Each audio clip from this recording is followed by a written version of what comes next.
আপনার 4টা আয়নাঘর সবচেয়ে ভয়াবহ হচ্ছে টিএফআই, যেটা আমরা এর আগে দেখেছি। এখানে আমরা মনে হচ্ছে যে শ্রেণীভেদে কিছু কিছু বন্দীদেরকে তারা ক্লাসিফাই করেছে এবং সেখানে এখানেও অমানবিক। আজকে জিআইসি যেটা, এটাও অমানবিক হয়েছে। কারণ একটা মানুষকে যখন আপনি দিনের পর দিন বন্দি করে রাখবেন, একটা মানুষকে যখন আপনি পরিবার থেকে বিচ্ছিন্ন করে রাখবেন, আইনের সহায়তা লাভ থেকে যখন তাকে বঞ্চিত করবেন, এটা সবটাই কিন্তু ক্রাইমস এগেনস্ট হিউম্যানিটি। অতএব আপনাকে কোন সেলে কিভাবে রাখলো, তার চেয়ে বড় কথা হচ্ছে যে আপনি কতদিন রাখলেন, কি প্রক্রিয়া রাখলেন।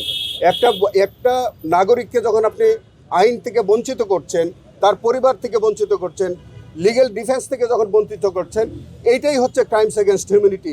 কোথায় রাখলেন, দাঁড় করায় রাখলেন নাকি শোয়ায় রাখলেন, এটা তো ইম্পর্টেন্ট জিনিস না। ইম্পর্টেন্ট জিনিস হচ্ছে যে আপনি কোথায়, কিভাবে, কতদিন পর্যন্ত একটা নাগরিককে আপনি আটকে রাখলেন, তার স্বাধীনতা, তার ব্যক্তিগত স্বাধীনতা হরণ করে।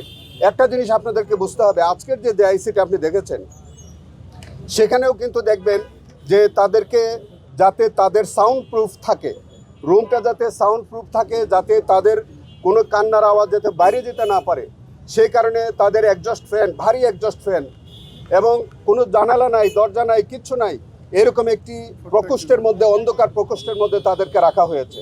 তো সেইটি কোনটি কত বড়, কোনটি কত ছোট, তার চেয়ে সবচেয়ে বড় কথা হচ্ছে যে আপনি বাংলাদেশের একজন নাগরিককে এইভাবে দিনের পর দিন, মাসের পর মাস আটকে রাখতে পারেন না।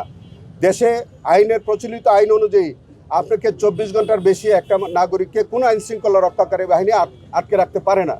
আপনি যখন দিনের পর দিন, মাসের পর মাস, বছরের পর বছর কোনো নাগরিককে আটকে রাখবেন, অতএব সেই বিষয়ে আর কোনো যুক্তি আপনার চলে না।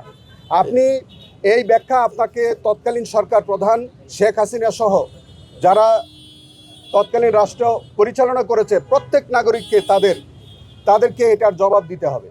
কি কারণে এই নাগরিককে আপনি আটকে রেখেছিলেন, কি কারণে আপনার জন্য এই আয়নাঘরের প্রয়োজন হয়েছিল, এই ব্যাখ্যা কিন্তু তারা দিতে হবে। এই ব্যাখ্যা কিন্তু প্রসিকিউশন দেবে না।